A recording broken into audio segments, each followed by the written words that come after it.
njëkk a tàmbali de waaw. 5 minutes dina baax n'est-ce pas. 5 minutes ëpp naa yaakaar naa sëñ Cheikh yow ñaata nga yaakaar ne mën nañ tàmbali ndànk de du jaree ñu yokk ko 5 minutes war na yaakaar naa ëpp de man boog ëpp na ci man kàddu gi may njëkk a wax moom ëpp na ci man.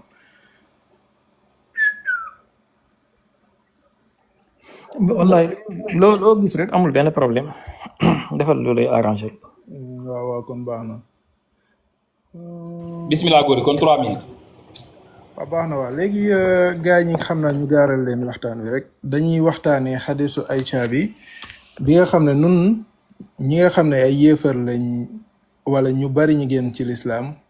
ñu si bari daanaka lii nii si mbir mi leen jaaxal bañ jaaree fa génn ci lislaam si la bokk ci yi ñuy gën di waxtaanee ci la bokk tamit loolu tamit duñ ko mim waaw ndax dañoo gis ne si sunu gisin mooy dañoo gis ne kon maanaam magum jëmm wala kenn sax warut a jël xale bu ndaw ku am juróom-benni at ñu ne dañuy fas sëy boobu noonu tamit kañ la ñuy jaxasoo jaxasoo gi kañ la war a am ñu juróom-benni at ci man sama gisin dafa ndaw te yaakaar naa ne day indi ay loraange moo tax day bari li ñuy waxtaan si mbir moomu noonu di ko jéem a wax suñ mbokk jullit yi di si jéem waxtaan ak ñoom di gis di xool seen gisin daal ñoom nan lañ ko gisee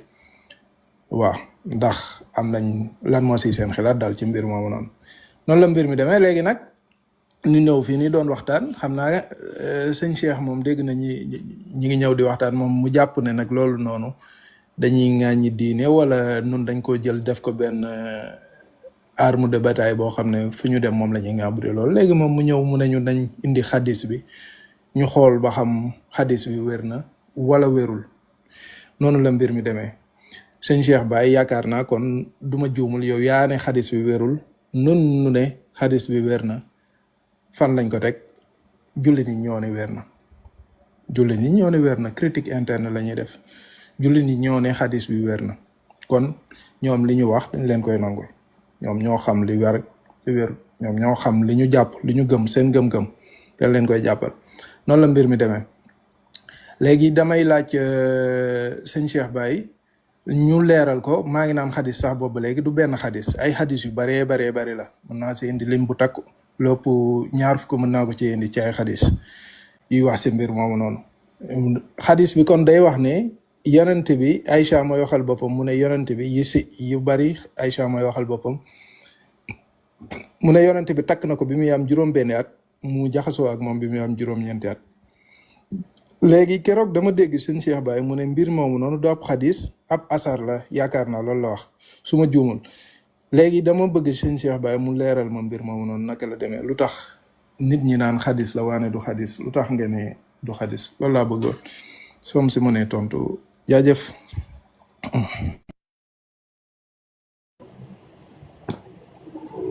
bismillah Cheikh Baye. Bon, merci beaucoup xam naa remettre un peu les points sur les i ci li nga xamante ne déformé na ko ci waxtaan bi dañuy commencer d'abord di wax ne ñoom nee nañu dañoo jël xadis boobu di ci wax parce que am na ñu bëri ñoo xamante ne loolu leen tax a génn ci l'islam loolu ñoom am nañ ci plein droit seen affaire la waaye nag de là à dire que Cheikh Baye dafa ñëw indi xadis bi parce que dafa jàpp ne ñoom dañuy jël xadis boobu pour ñaawal diine ak nangam déedéet yéen a jël xadis boobu di ci ñaawal yonent bi ñu ne leen kaay ñu wan leen ne xamu leen diine l'islam xamu leen xadis yonent bi nii la mbir mi demee kon mbir mi du ne da ngeen a ñëw fekk ñun ñi ci wax naan kémit yaa ngi wax nangam kémit yi ñoo ñëw indi fi wala ceddoy wala yéeféer yi ñoom ñoo ñëw indi fi wax jooju noonu kon ñoom ñoo imposer sujet boobu ñun ñu fekk si leen ci et bu ngeen ko soulever wuloon ñun duñ ci débat ak yéen duñ ko soulever ak yéen donc loolu mise au point la boo xamante ne baax na pour ñu leeral ko du ne Cheikh Baye moo xëy rek am envie wax ak yéen ñëw ne lañ nañ wax ci hadis bi déedéet daf leen a gis ni ngeen ciy waxee di ci ñaawal yonent bi di ci nangam ak nangam ba di ci oo jullit ñi débat mu ne leen ay ca na jullit ñëpp toog man mën naa leen a wuutu ci loolu. beneen bi mooy wax ne 2 fukk texte wala nangam wallahi indil téeméer su la neexee incha allah comme yàlla may nañu tey samedi la yaakaar naa kenn du am contrainte de temps ne da ngaa war a liggéeyu suba yépp mën nañ koo débattre benn par benn waaye nag yéen a déggal seen bopp góor gi moo ne critique interne la ñuy def donc ngeen déggee ci ne dafa war a pare assumer lépp loo xamante ne critique interne dina ko laaj. amul benn question buñ fiy laaj nit mu di ko daw amul benn règle buñ fiy laaj nit mu di ko daw incha allahu taala. quant à question bi ma njëkk a posé nag dinaa ci tontu avec plaisir te pour ma tontu ci sax ngeen baal ma rek damay taal sama caméra incha allah ma wane li nga xamante ne moom mooy sama dalil ci tontu woowu noonu. dëgg la man maa wax ne wax ji duwul xadis parce que boroom xam-xamu xadis yi dafa am lu ñu définir xadis ak lu ñu définir leneen lu dul xadis. alors baal leen ma tuuti ma taal sama caméra.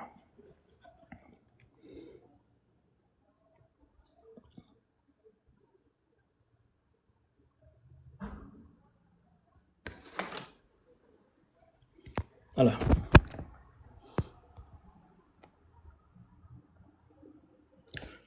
suñu ñëwee fii danañ gis ne borom xam-xamu xadis yi dafa am lu ñu tuddee asmaul mutuun matan bu nekk dafa am ay tur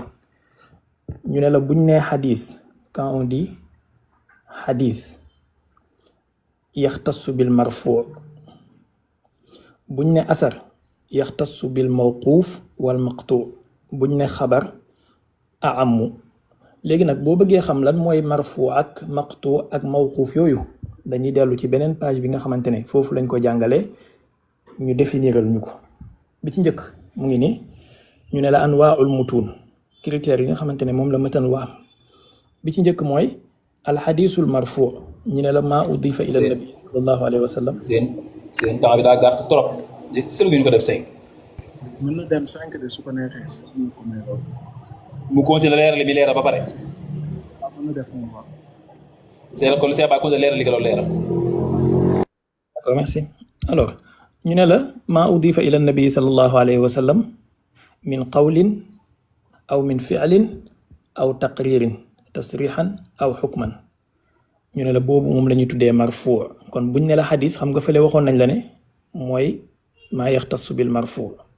ñu ne la lii mooy marfu lu ñu askan yonentu bi ci wax wala ci jëf wala ci taqrir tasrix wala mu nekk xukm. léegi ñaareel bi maa udifa ila waxidin min alsaxaabati wala min saxaabati nabi sallallahu alayhi wa sallam lu ñu askan kenn ci saxaaba yonentu bi sallallahu alayhi wa sallam ci wax wala ci jëfam wala ci taqriram ñu ne la wa haza yusamma bil mawquuf te bul fàtte waxoon naa la fii wala waxoon na la fii ne la buñ la ne asar maa yaxtasu bil mawquuf wal maqtuu. voilà donc ci considération bi wax ji asar la boo xamante ne waxu sayyidatuna Aïcha la moom kenn moo ko waxal boppam duwul waxu yonent bi sallallahu alayhi wa sallam duwul jëfu yonent bi sallallahu alayhi wa sallam duwul taqriiru yonent bi alayhi salaatu wasalaam. alors léegi man dafa am benn question bu gàtt bu may laaj góor gi ginnaaw bi ma tontoo question am te am naa yaakaar ne dina ma ci tontu incha allah damaa bëggoon góor gi mu dimbale ma ci wax ma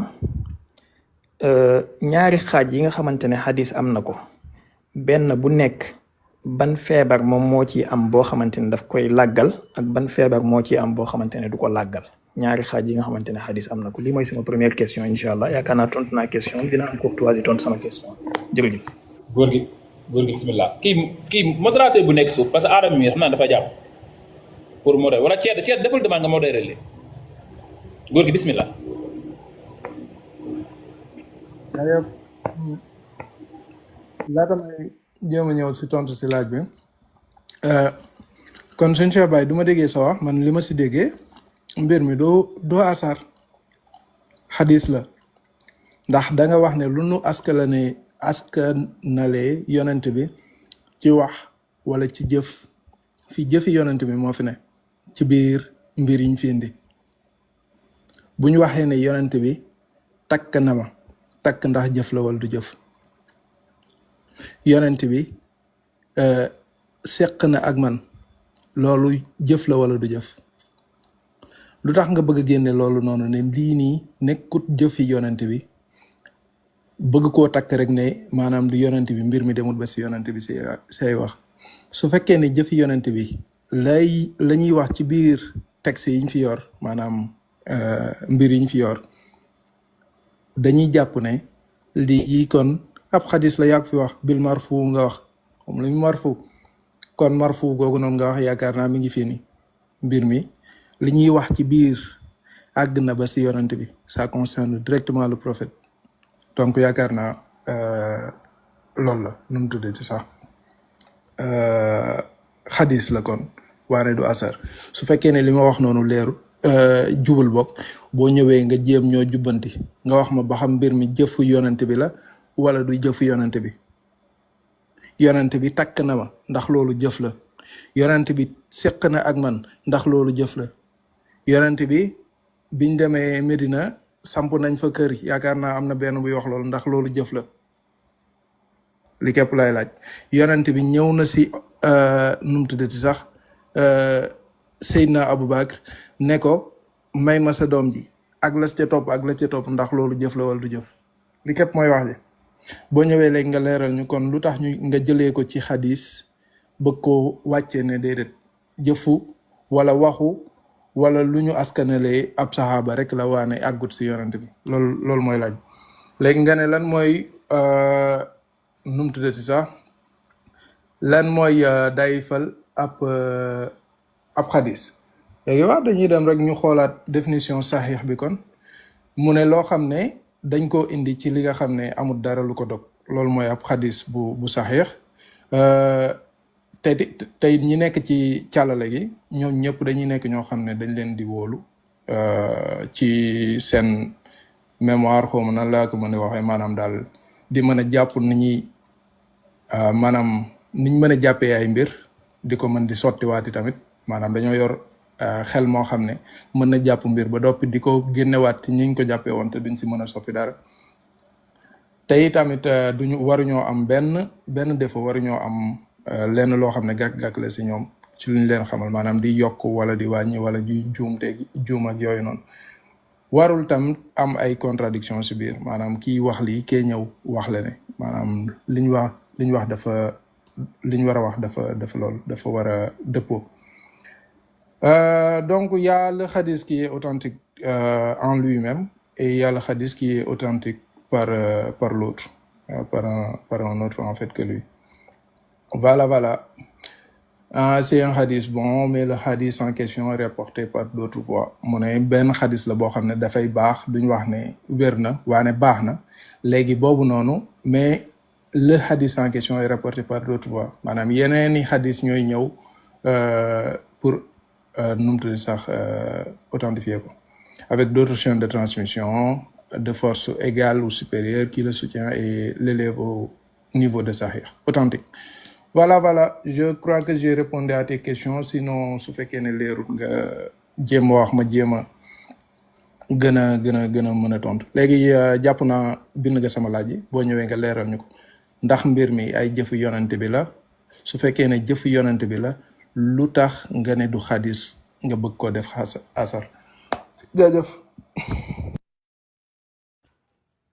5000 la temps bi léegi dama ko fàttali bu defaloo ba leen 5000 c'est pas bismillah merci je pense que mbokk mi il a répondu à côté li ma laaj ak li mu tontu bokkul xëy na dafa préparé woon ne dama koy laaj définition xadis bu wér laajuma la définition xadis bu wér ba ngay tari li la chat GPT bindal dama laa laaj ñaari composant yi am ci xadis benn bu nekk ban mooy ràgg-ràgg bu ciy nekk bu koy tax a feebarloo lii laa laajuma définition xadis bu wér ak lan mooy xadis daif su ma laajoon xadis daif mooy lan wala xadis bu wér mooy lan boobaa mën nga maa indi li nga liir nii waaye li nga liir ak li ma laaj bokkul donc ma question reste entière ñaari composant yi am ci xadis benn bu nekk lan mooy ràgg-ràgg bu ciy nekk boo xamante ne moom moo koy feebarloo lii laa laaj ça n'a rien à voir ak li nga tontu voilà maa ngi ñaan soo ñëwaatee nga dimbale ma ci ngir yàlla ñaari composant yi am ci xadis benn bu ci nekk lan mooy ràgg-ràgg bu ciy nekk boo xamante ne moo koy feebarloo quant à li nga wax nag ne waxu yonent bi wala jëfu yonent bi xëy na peut-être ñàkk a dégg moom moo ko waral xaaral ma wanaat la beneen définition peut-être dina leer ci sa kii tuuti dina leer ci sa xel mi tuuti alors fii dañ ne la dañ lay définiral lu ñuy tuddee taariful xadis wal xabar wal athar ñu ne la al xadis maa jaa an nabii sallallahu alayhi wa sallam lu jugee ci yonent bi sallallahu alayhi wa sallam sawaan kaana qawlan moo xam jëf la aw fi'lan moo xam wax la aw fi'lan wala jëf wala taqrir wala sifa mooy melo. ñu ne la wal xabar maa jaa anhu sallallahu alayhi wa sallam wa an gayrihi lu jógee ci moom ak lu jógee ci keneen ku dul moom min ashaabihi aw taabiin aw taabii taabiin aw man dunahum. ñu ne la wala athar maa jaa an gayri nabi lu jógee ci kudul yonentu bi keneen kudul yonentu bi. buñ ne la al athar mooy lu jógee ci keneen kudul yonentu bi maa jaa an gayrihi min as-sahabati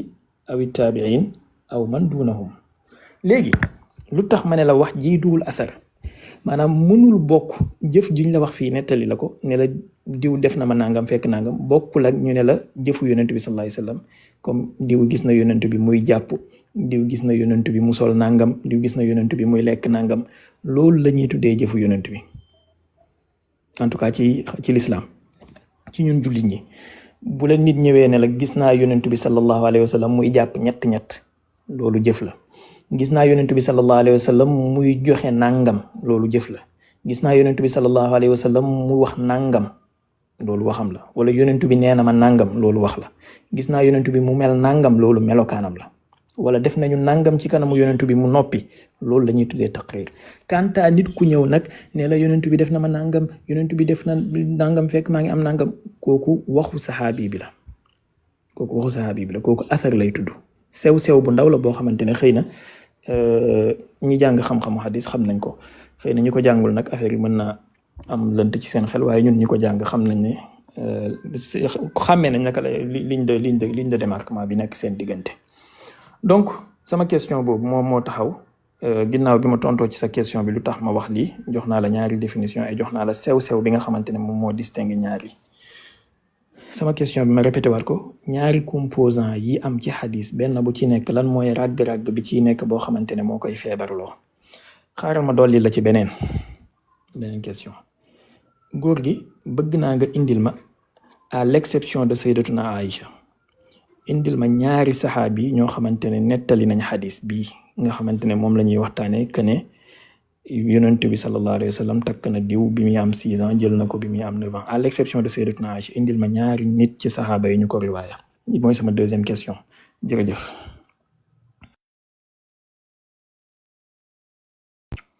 jaajëf sëñ Cheikh Baye yaakaar naa li nga taf am na solo lool joxaguñ ma temps xaar ba nga jox ma temps bu lay wax sax ok. alors ouais donc li ma doon wax mooy nu mu tuddati sax li nga wone am na solo lool li nga wone moo lay tontu yow li nga wone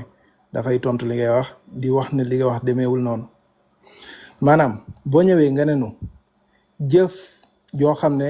dañ ko askalane yonent bi loolu foo ko fekk mu nekk ci benn lu ñu àndil wax joo xam ne dañu ko àndil muy wax jëfu yonent bi gis naa yonent bi muy def nangam sàngam loolu xadis lay nekk waane yonent bi def na ma maanaam man yonent bi def na ma su ko kenn waxee loolu du xadis cheikh bi loolu yéen wut maanaam parce que man mën naa ñëw ma ne yonent bi def na ma loolu su ma ko waxee sëñ Cheikh Baye nee na loolu du xadis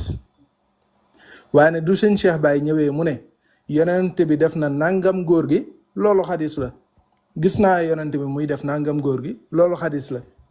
waaye man bu ma ñëwee man ma ne yonent bi def na ma nangam loolu du xadis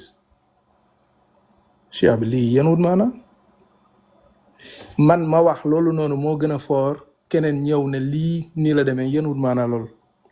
donc xoolaatal yaakaar naa sa texte yi nga jeexaat ko bu baax nga génn indi sew bi ngay wax fan la nekk ndax sew bi moom génn gut amaana nag yaa jàngi woon yaa ma gën a yor texte yi yaa ko yor waane li nga fi génne moom waxut li ngay wax li nga fi génne daf ne mbir mii nii jëfu yonent bi la jëfu yonent bi ñëw na mu takk Aïcha yonent bi kañ xaaral ma génne les xadis comme ça mu gën a ma génne ay exemple de xadis comme ça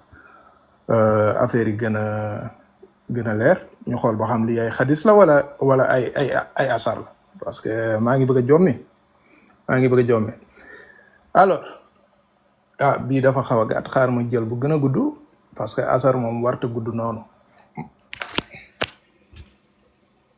Alors xaar taal sama caméra vite fait. kon mu wax ne Allah's messenger married me mu ne xaaral ma traduire ko comme ça je vais aller plus vite maa ngi jégalu nag. Alors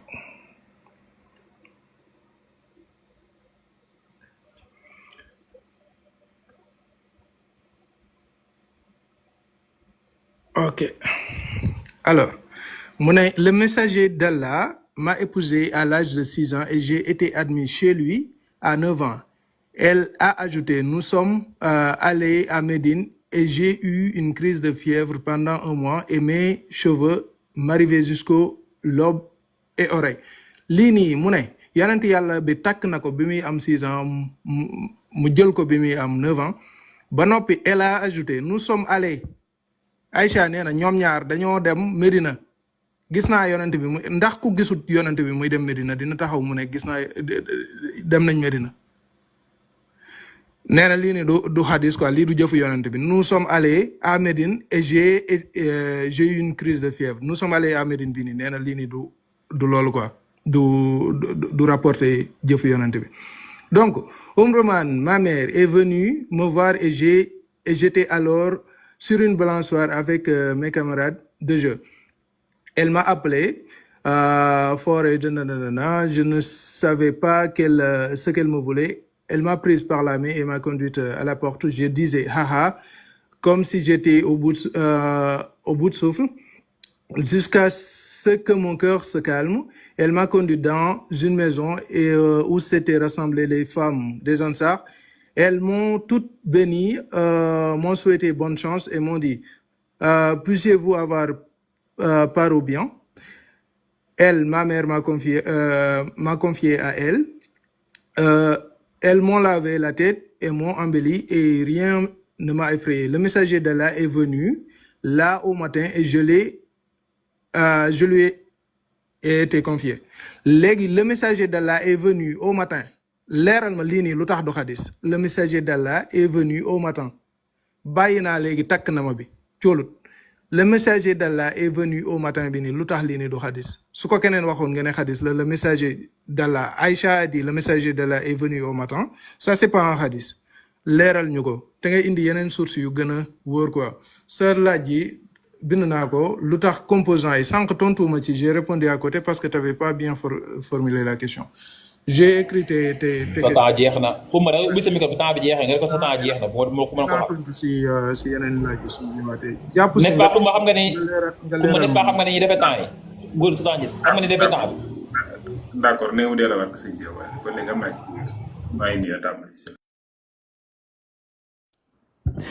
bon man de wax dëgg yàlla ay ree ñoo ma jàpp parce que nit koo xamante ne xëy na maanaam yow lu leer ak lu leerul ci yow xëy na man mën na maa bañ a engagé fii ci débat bi en fait li jullit ñiy wax li borom téere l'islam yi wax man loolu moo ñu engagé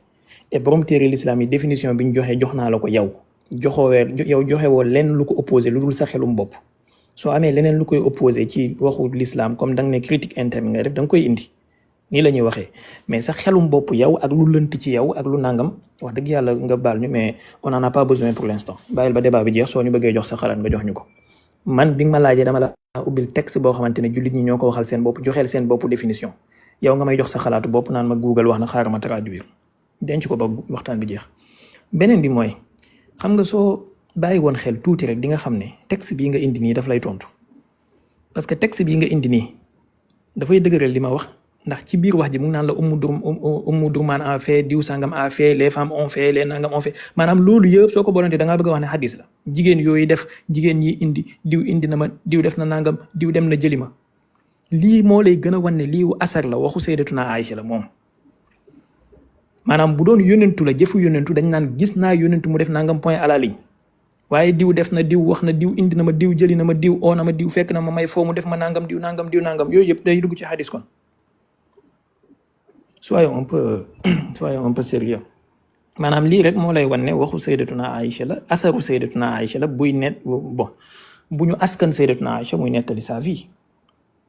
léegi nag parmi nettali sa vie boobu noonu turu diw ñëw ci turu diw ñëw ci turu diw ñëw ci une histoire racontée ça prouve la définition que j'ai donnée man que ne boroom xam-xamul islam yi nee nañu asar mooy loo xamante ne dañ koo jëlee ci keneen ku dul yonentu bi ci saxaabaam yi wala ci taabiina yi ci waxam wala ci jëfam wala ci taqriram lii mooy asar bu dee xadis la strictement waxu yonentu bi la waxu keneen du ci dugg voilà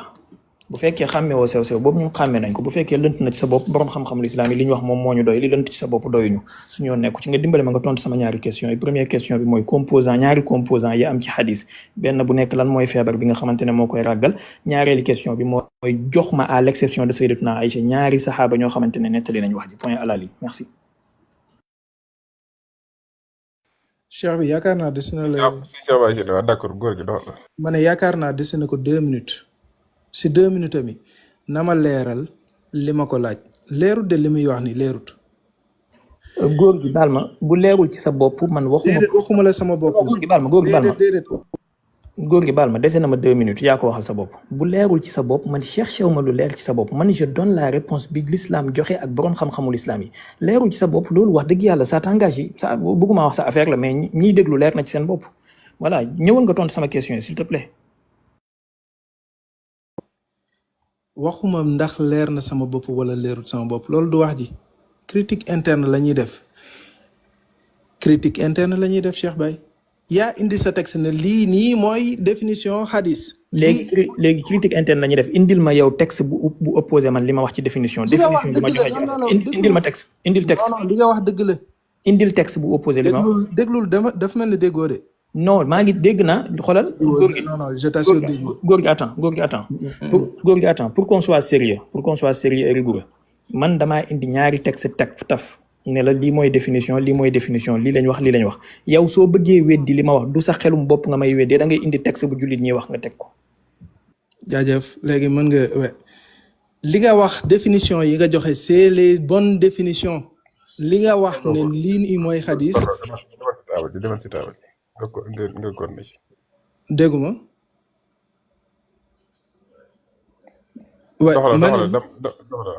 waaw li nga wax ne lii mooy xadis définition bi nga joxe ci xadis mooy définition bu baax bi li nga tuddee xadis loolu mooy xadis sa téere boobu noonu lim la wax loolu mooy dëgg lim la woo tuddalee asar loolu mooy dëgg tamit loolu mooy asar dëgg la nañ topp sa définition loolu laa la wax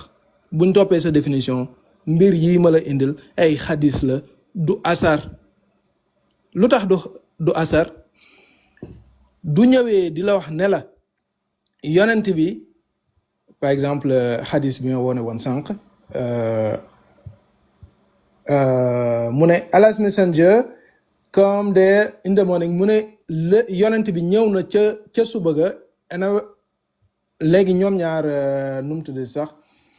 elle est venue le matin et je lui ai été confié mu ne yonent bi ñëw na si fajar ñëw na si wala ci fajar wala si suba gi ba noppi ñu jox ma ko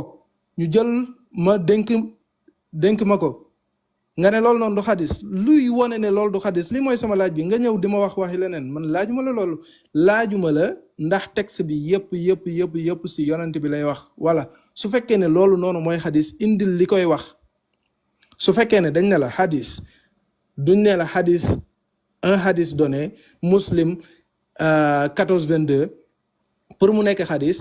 warut am leneen lu dul waxu yonent bi da nga koy indil le texte des savants de l'islam qui disent que warul am leneen loo xam ne waxi keneen lay rapporté wala jëfi keneen lay rapporté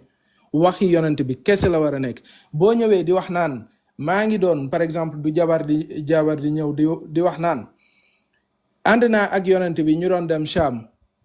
bi may ànd ak yonent bi doon dem Cham ma gersu ndax gersu googu noonu day wàcce affaire bi jëlee ko si hadis yóbbu ko si asar jëfu yonent bi la doon rapporté moom day waxaale lim si doon def wala les éléments contextuels ça ne retire pas le fait que dindiwul mbir mi nga xam ne lii bi day nekk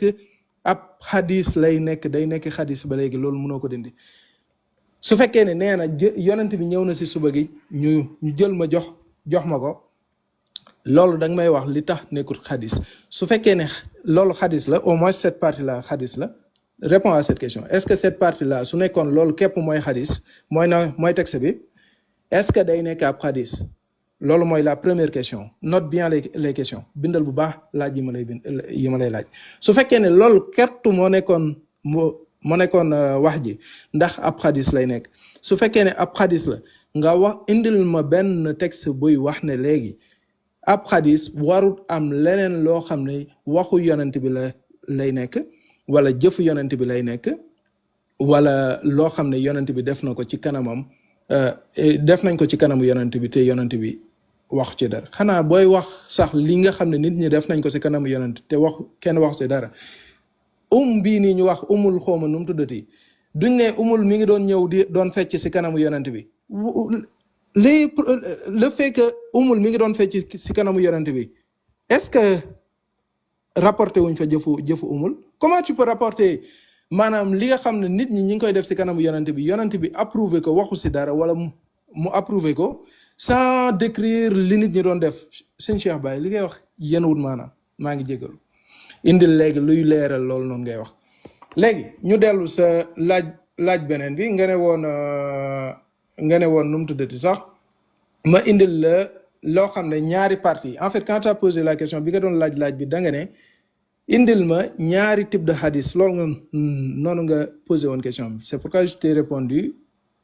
comme je t'ai répondu maintenant nee nga liy constituer hadith bi si la ma comprendre chaîne de transmission bi nga bëgg a wax ak contenu bi léegi chaîne de transmission bi mën nañ ne maanaam am na fu mu dogee wala am na ay sew-sew ay rëq-rëq yu si nekk maanaam dagg na par exemple ñuy wax fii ni mu jékki-jékki ne Cheikh Baye moo jëlee ci Cheikh pas Ibrahima sax même sëñ Maam Abdallah Baye Niass ñu ne loolu mënut a nekk donc c'est nu mu tudd sax c'est interrompu wala mu am yenn maillon yoo xam ne nekkul ci biir chaîne de transmission maanaam daal c'est interrompu ñoo xam ne kenn xamu leen wala ñoo xam ne dañoo suufe lool maanaam kenn wóoluwut seen mbir wala ñoo xam ne dañuy sos wala. sa temps jeex na mais pose foofu chaîne de transmission bu ma ñëwaatee naa àggale fi ma tolloon. jërëjëf je pense que mbokk mi li muy def nii dilatoire la ray temps la pour dem ba temps bi di waaj a jeex mu doog a commencé bu ko defee bu temps bi jeexee mu ne bëggoon naa tontu say question mais temps bi moo matul xaaral ma répété waat commencé waat répété waat sama question yi comme ça su jëlee mu tàmbalee ci loolu encore une fois bul déformer samay wax musuma fee wax ñaari type de hadith musuma wax loolu dama ne la jox ma ñaari composant je l'ai bien écrit mu ngi ni ma tiim musuma wax ñaari type baatu type sax génnagul sama làmmiñ bi ñu commencé waxtaan ak léegi jox ma ñaari composant yi nga xamante ne moo am ci hadith benn bu nekk ràgg-ràgg bi ciy nekk pour feebarloo ko lii laa waxoon bu fekkee nag da ngaa bëgg a déformer samay question pour mën koo répondre boobaa li ngay déformer moom ngay répondre mais pas sama question man directement beneen bi ma ne la à l'exception de Sayyidatuna Aïcha donne-moi 2 autres sahaba yoo xamante ne nettali nañ wax ji lii mooy sama wax mu ngi nii ma bind soo ko déformer dinaa wan nit ñi li ma bind kanta nag li nga wax nii du hadith li nga wax nii asar la yaakaar naa mbokk yi nekk ci suuf mbir mi leer na ci seen bopp yow laaj naa la texte bi nga indi nii daf lay tontu ay Rumaan def na ma diw ñëw na fekk ma may foo diw ñëw na def na nangam diw ñëw na def na nangam loolu amul benn borom xam-xamu l'islam bu koy tuddee hadith soo ko amee nga indil ma ko man je t'ai donné une définition si tu as quelque chose buy mën a contrer loolu da nga may indil texte bu leer boo xamante ne jullit ñi loolu lañu wax mais sa xelum bopp su ma la fi jàngaloon laa ilaha illallah wahdahu la sharika lahu su la neexee nga ñëw taxaw naa ma non lii leerul waxoo ne yàlla kenn la non nangam ak nangam loolu yow la engagé parce que aslan soo fekkoon da ngaa nar a d'accord ak man doo taxaw fii naan da ngay débat ak man da ngaa ñëw pour taxaw weddi kon lépp lu ma la fi indil da nga koy weddi man li ma war mooy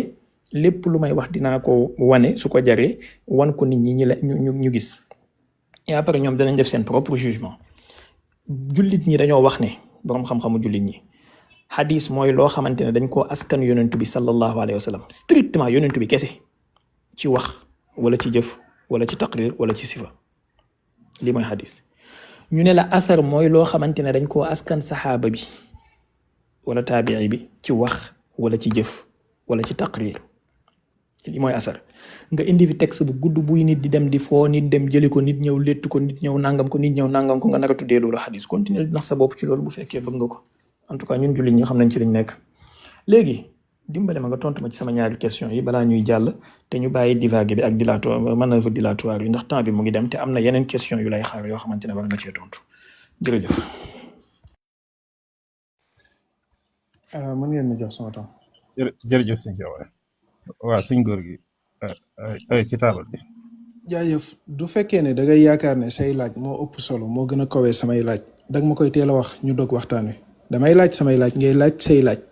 du may tontu damay ñëw yow li nga ma wax li nga tontoo samay laaj bul yaakaar ne damay ñëw rek romb de nga ñëw indi say laaj dama ko jóor nga yaakaar ne loolu la noonu la waxtaan wi di demee waxtaan wi du demee noonu li ma bëgg a leeral maa la njëkk a laaj ab laaj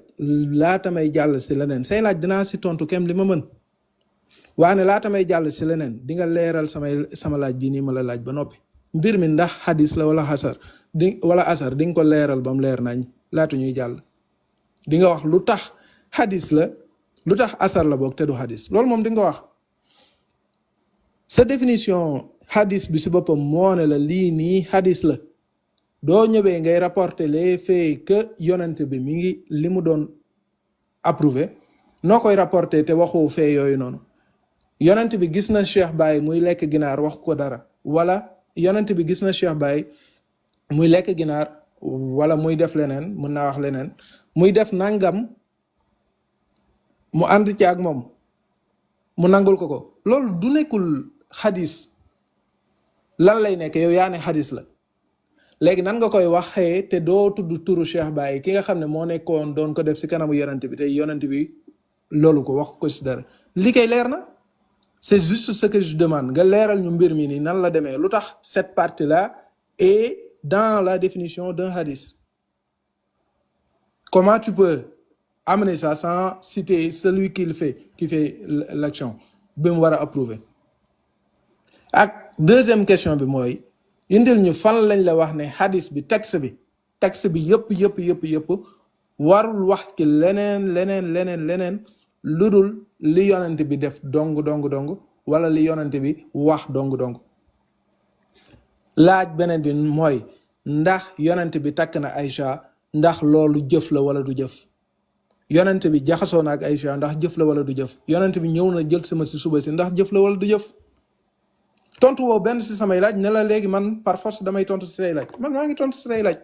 là il me reste 2 minutes 50 je vais répondre à tes questions maintenant maa ngi jégalu alors je retrouve mes sources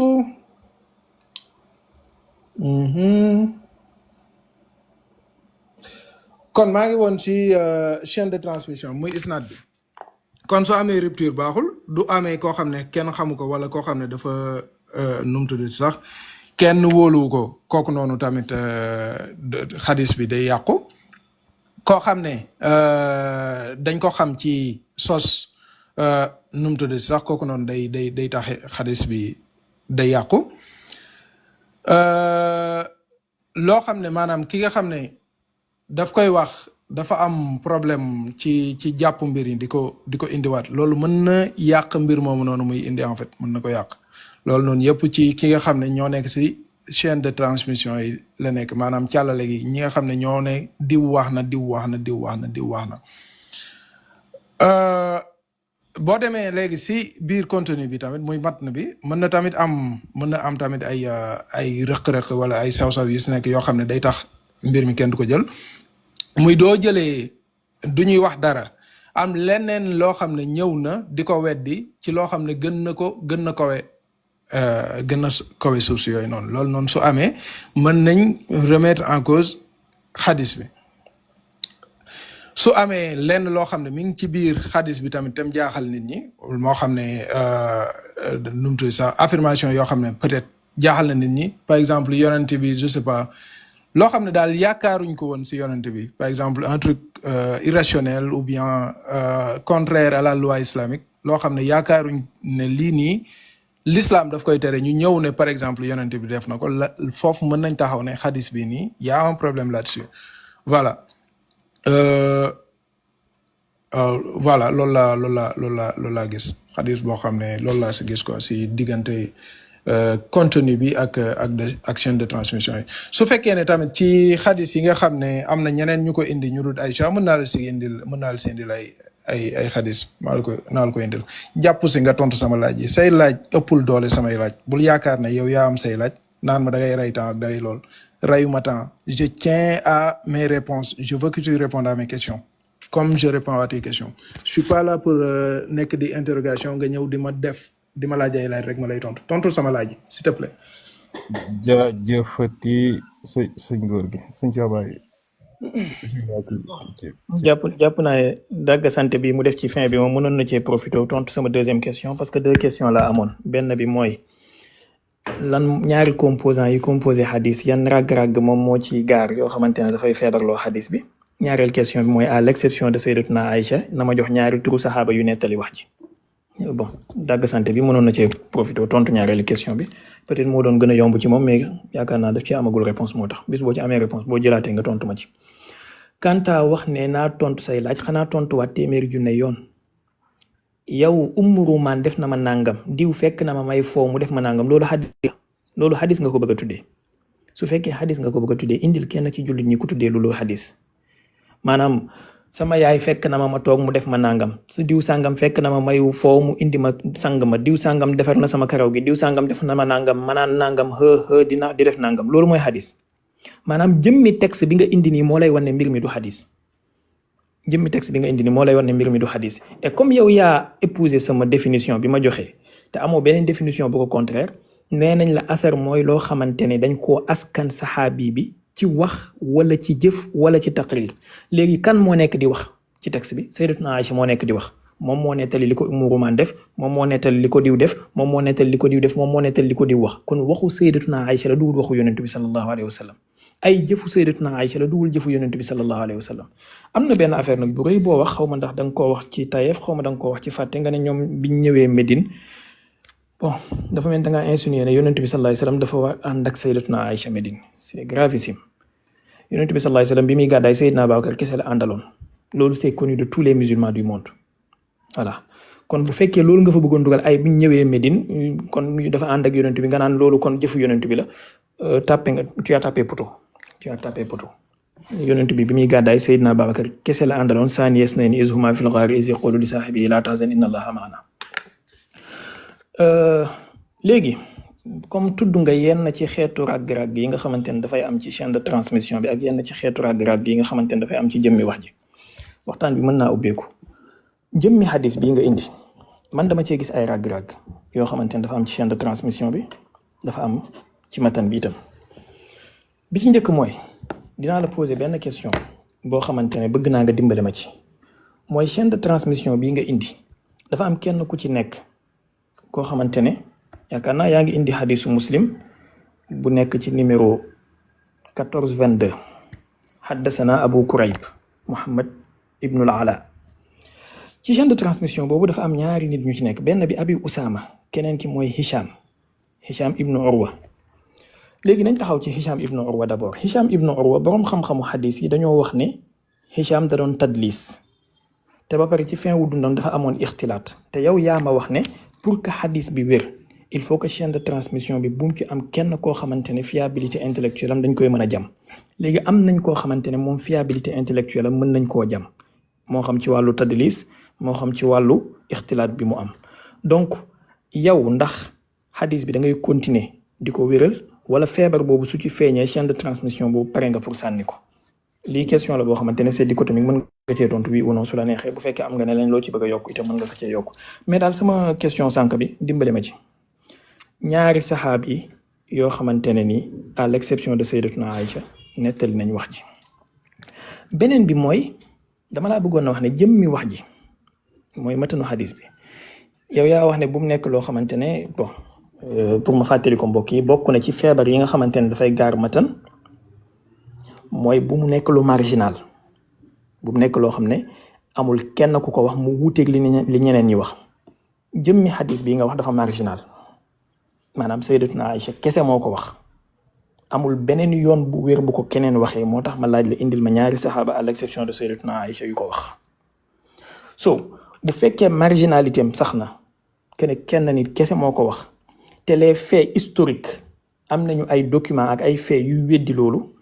laa danañ dem ci ne kon xadis bi wérul parce que feebar yi gaar xadis moo xam ci jëmmi chaîne bi moo xam ci jëmmi wax ji gaar na ko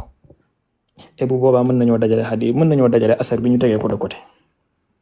voilà ngir yàlla góor gi dimbale ma nga tontu samay question ñu avancé ci lu gaaw nga bàyyi dàgg santé bi solo si bëriwut merci. jërëjëf sëñ Cheikh Baye kon yéen waa xel comme ñu fàttali leen ko rek li tax police bi tëj yoonu njurul tàppate bi xam naa ma waral da ngeen di fexee tàppate bu ko defee ñu tëj yoonu xel ko mi ngeen mën a dem njurul la tëje kii de ay bismillah góor gi. jaajëf sëñ Cheikh xam naa li ngay woowee dàgg sante moom mooy li la neexul rek waane mbir mi du ay dàgg sante kenn nekk fi di dàgg sante oo ma jotu dàgg sante wax dëgg nag xam naa ne amoo jot yow tamit nekk fii ni di dàgg sante bu ma tàmbalee dàgg sante rek mën nga dagg waxtaan wi te xam ne loolu taxumaa jóg léegi nee nga benn ay umrumaan dañ saa nekkoon di foow ak di raxas bopp Aïcha bi loolu moo tax nekkut xadis léegi kaay bii ni ñu xool ba xam muslim 1422D bi wax ma lu tax du xadis dinañ topp yëpp nag man moom am naa jot gi mën naa dem si bu nekk ma dugg fa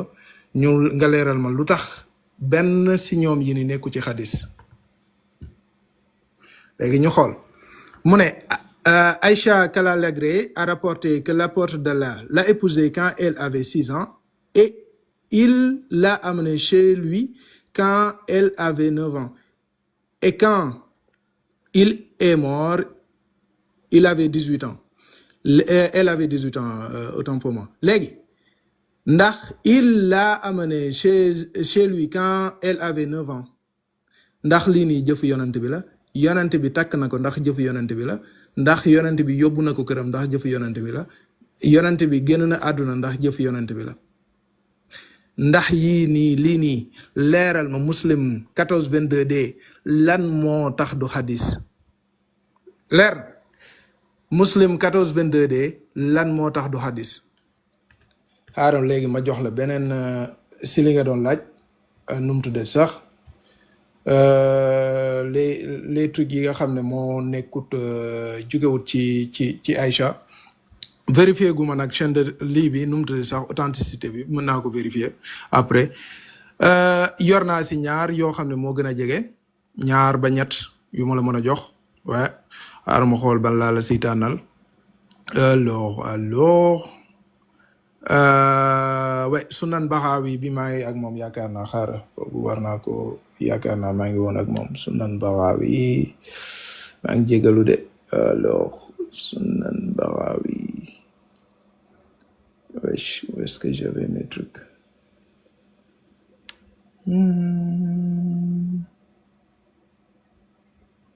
ah peut-être je l'avais pas ok je l'avais pas retrouvé du coup Sunan Baxaawi boo fa demee Sunan Baxaawi nga dem ci non Muskadar al Hakim la Muskadar al Hakim numéro 6714 Muskadar al Hakim boo fa demee numéro 6714 yow mi jàng arab war nga koo xam yow mi am xam-xamu xadis boo demee 6714 numéro 6714 foofa dañ ne la Jabir moo ko indi jox ko Yazid ibnu Jabir jox ko Abdullah ibnu Abdurrahman ibnu Yazid ibnu Jabir jox ko Abu Mushar xomalan Abdullah ibnu Mushar mu jox ko Ibrahim mu jox ko Ahmad mu jox ko Hafiz de Hafiz of waay mu jox ko Al-Hakim yaa ngi dégg ma joxaat la beneen bii tamit soo demee tamit ci al mujam al kabir numéro 10 279 numéro 10 279 boo fa demee Abdullah moo ko jëlee ci Abu Ubayda mu jëlee ko ci Abu Ishaq mu jëlee ko ci Sharek mu jëlee ko ba mu àgg si Tabaraani kon ma jox la beneen bii nii mi ngi nekk ci mujam al kabir bi ba léegi numéro 40 bi kan moo ko indi boobu noonu Xatada moo koy andi Xatada moo ko jox Saïd ibnu Abi Aruba mu jox ko Zuhair ibnu ala xawma la nag lan ba mu agsi si Tabaraani jeex na jox naa la si ñaar ga doon laaj jox naa la ba may la benn léegi nee nga Isham xaw ma sax fàtte naa sax lan nga ñi nekk si lool bi tudd nga Hicham ak keneen ki quoi keneen ki fàtte naa lan nga waxoon jotuma ko bind Hicham rek laa jot a bind. léegi Hicham mii nii nee nga daa am lu ko jot clarifier lan moo ko jot ñu xool lan aussi am na leneen loo wax lu ma waxutoon bon ça c'est pas grave fàtte naa la woon mais Hicham bii nii leeral ma lan moo tax Hicham ñu war koo jam. te bul fàtte tamit sama laaj ba léegi mi ngi taxaw muslim 1422d lan moo tax asar la te du xadis leeral ñu loolu incha allah. d'accord damay commencer ci 1422d bi comme bu fekkee moom moo ko gën a ñor maanaam boo demee ci muslim yaakaar naa baal leen ma tuuti ma génne riwaaya bi.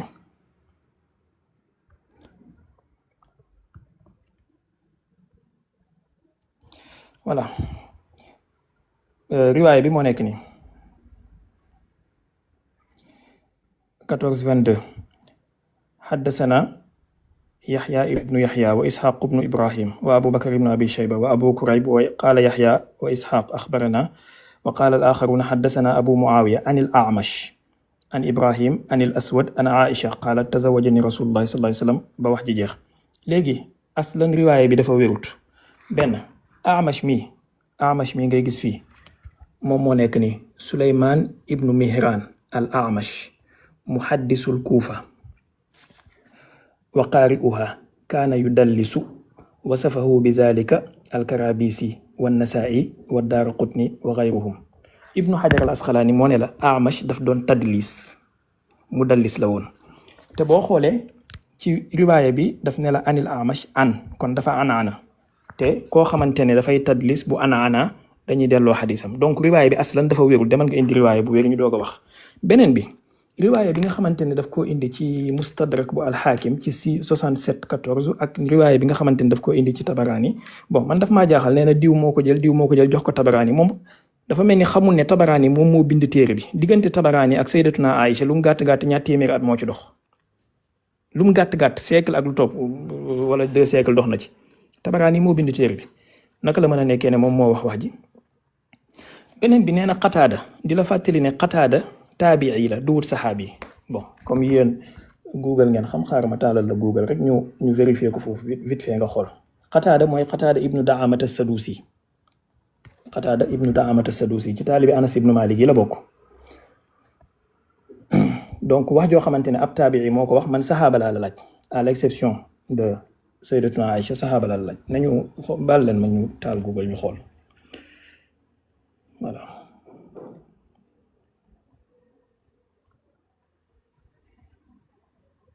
voilà Qataada bi mooy kii ci gàttal Qataada ibnu Da'amat as-Sadusi lan lañ lay wax fii Qataada ibnu Da'amat as-Sadusi ñu ne la taabii la mu ngi décédé mu ngi juddu 161 de l'hégire décédé 118 mais mën nañoo dem ci yeneen téere Siyar A'lamin Nubala mu ngi nii mënoon nañ ko ubbi ñu génne ko waaye pour gaawantu rek Qataada taabii la wax ji man saxaabi laa la laaj. bi nga xamante ne moom moo nekk ci mustadrak bu imaamul xaakim tamit boo demee ci mustadrak bu imaamul xaakim da nga gis ne daf la ne Yazid ibnu Jabir duwut saxaabi man saxaabi laa la laaj encore une fois dimbale ma nga xàmmee kan mooy saxaabi ak ku dul saxaabi voilà donc riwaaye yi nga fi indi amul benn pesanteur ci balance bi ma la laaj waxu taabii yi nga fi indi man waxu saxaabi laa la laaj benn saxaaba à l'exception de sayyidatuna Aïcha. ñaareel bi tabaraani bi nga wax naan diw moo ko jël ba mu yegg ci tabaraani moo bind téere bi c'est l'auteur donc mënul du ne moom mooy mën a indi wax ji moom mooy mën a jëlee bref. beneen riwaaya bi yaakaar naa riwaaya muslim bi wax naa ci riwaaya Amash la te Amash mudallis la woon donc riwaaya boobu dajale ko nga teg ko ci mbalit mi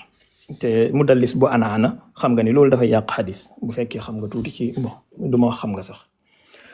ñaareel bi wax naa la ne xadis bii dafa am marginalité maanaam amul benn saxaabi à l'exception de sayyidatuna Aïcha buñ ko nettalee ci moom ci yoon bu ñuy mën a i'tibaar léegi laaj nga man nee naa la nga ne Hicham boobu naa la wax quel est son problème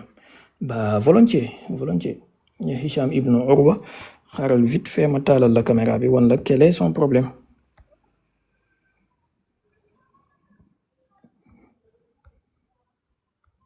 yaakaar naa wanoon naa ko fi keroog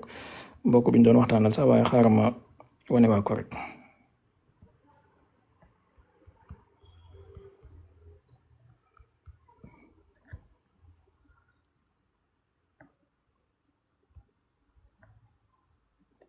voilà boo ñëwee ci téere bi nga xam ne Ibnu Hajar al Asqalaani moo ko bind di wax ci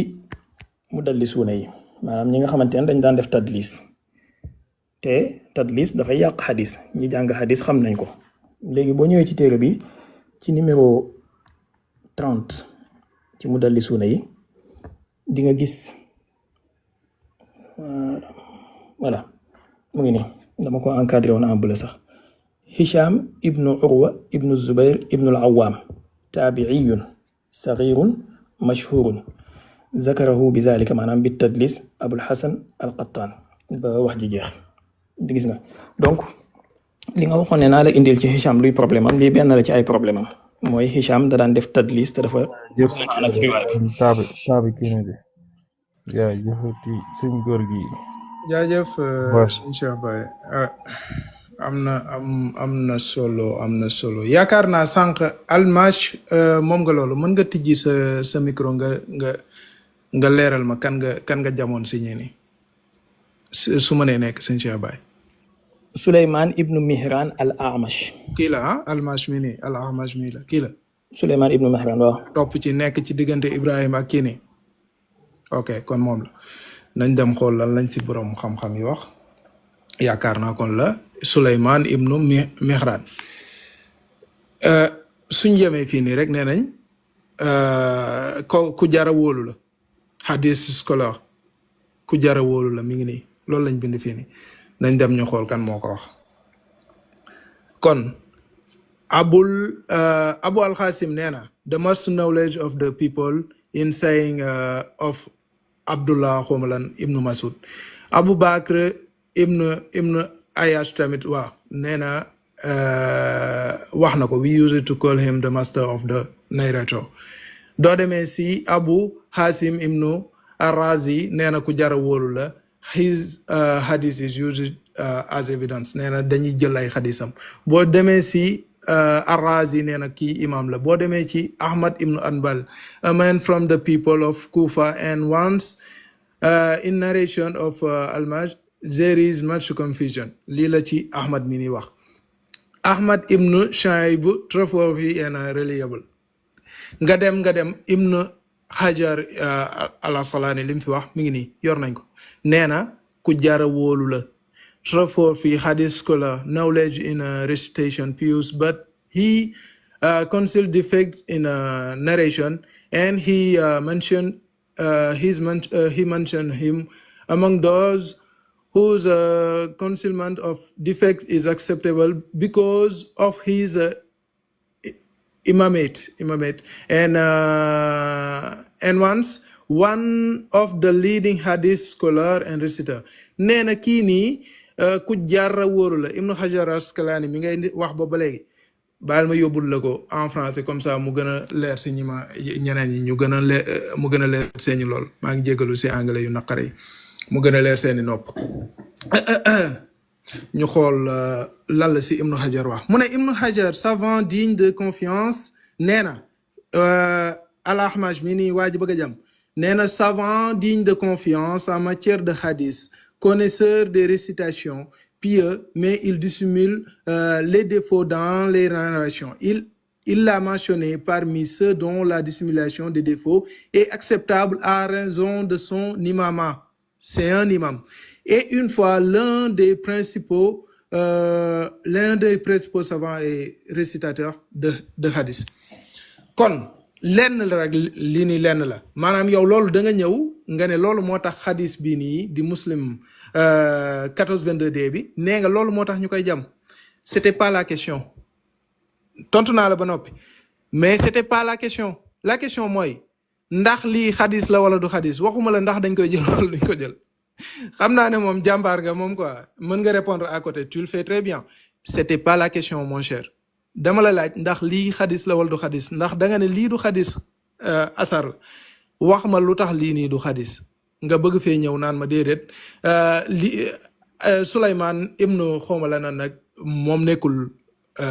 dafa am problème mën naa am problème loolu man ak yow dinañ dem ñu xooli ko bu amee problème man ak yow dinañ ko xooli li may njëkk a laaj ndax xadis la wala du xadis du bii pare ne ma indi beneen boo dàqee boo fexee ba ne bii ni du xadis ma indi beneen boo xam ne waxi yonent bi kotta si nekk jëfi yonent bi kotta si nekk nga wax ma lan moo tax loolu noonu du xadis marginalité bi maa ngi siy ñëwaat nee nga ñooñu noonu duñu ay saxaaba ay saxaaba lañ nga soxla tenket dinaa lijjanti su fekkee ne duñu ay saxaaba dañ ko leeral su fekkee ne ay saxaaba lañ dañ ko leeral mais marginalité bi ndax da nga soxla yeneen nit yu ko indi loolu noonu nga soxla wala da nga soxla mu nekk ay saxaaba ci boppam est-ce que loolu noonu mooy tax mbir mi mu nekk marginal ou pas maanaam yow yeneen chaîne de transmission yoo xam ne jógewul si Aïcha nga soxla wala da nga soxla ay saxaaba mu war a nekk ay saxaaba par force lu tax nga bëgg mu nekk ay saxaaba par force c'est ça la question su fekkoon ne si Aïcha lañ ko jëlee dinañ wax ne si Aïcha lañ ko jëlee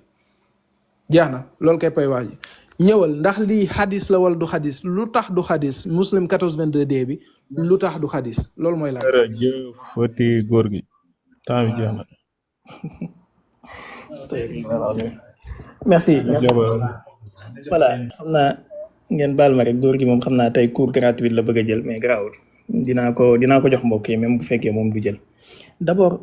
ma définir la li ñuy tuddee illa maanaam li ñuy tuddee défaut ci xadis ñu ne la définition taarifu huwa alxadisu allazi ittulia fihi ala illatin taqdaxu fi sixatihi ma anna zahirahu assalaamatu minha maanaam lu ñuy tuddee défaut ci xadis mooy d'abord il faut que xadis boobu à l'apparence mu nekk lu wér mel ni amul benn défaut à l'apparence mais il faut que ñu utiliser loupe il faut que ñu utiliser microscope pour mën a gis défaut boobu noonu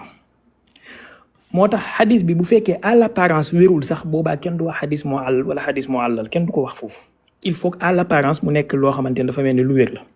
léegi nag naka la ñuy def ba xàmmee ne défaut am na fa boobaa ci la ñuy dugg ci yeneen yi nga xamante ne moom la xadis di soxla bon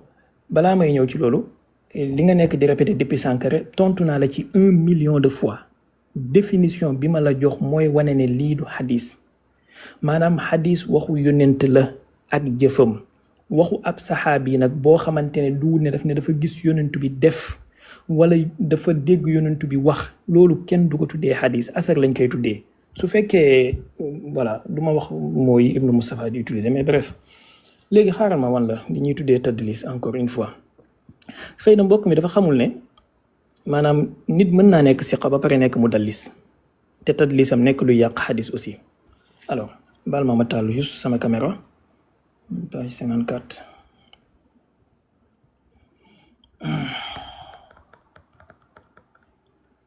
voilà fii ñu ngi wax ci wàllu tadlis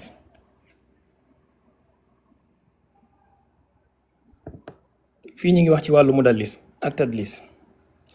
léegi tadlis boobu noonu dafa am ay catégorie bu njëkk bi bokk na ci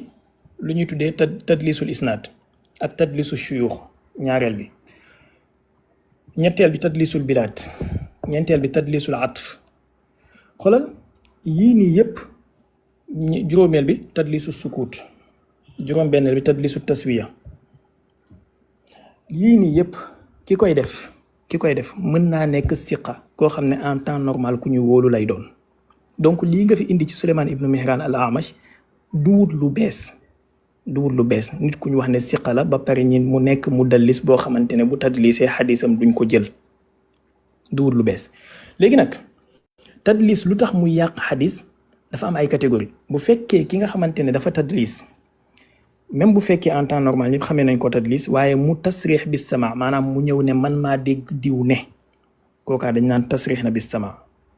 kenn du ko catégoriser texte boobu noonu comme mudallas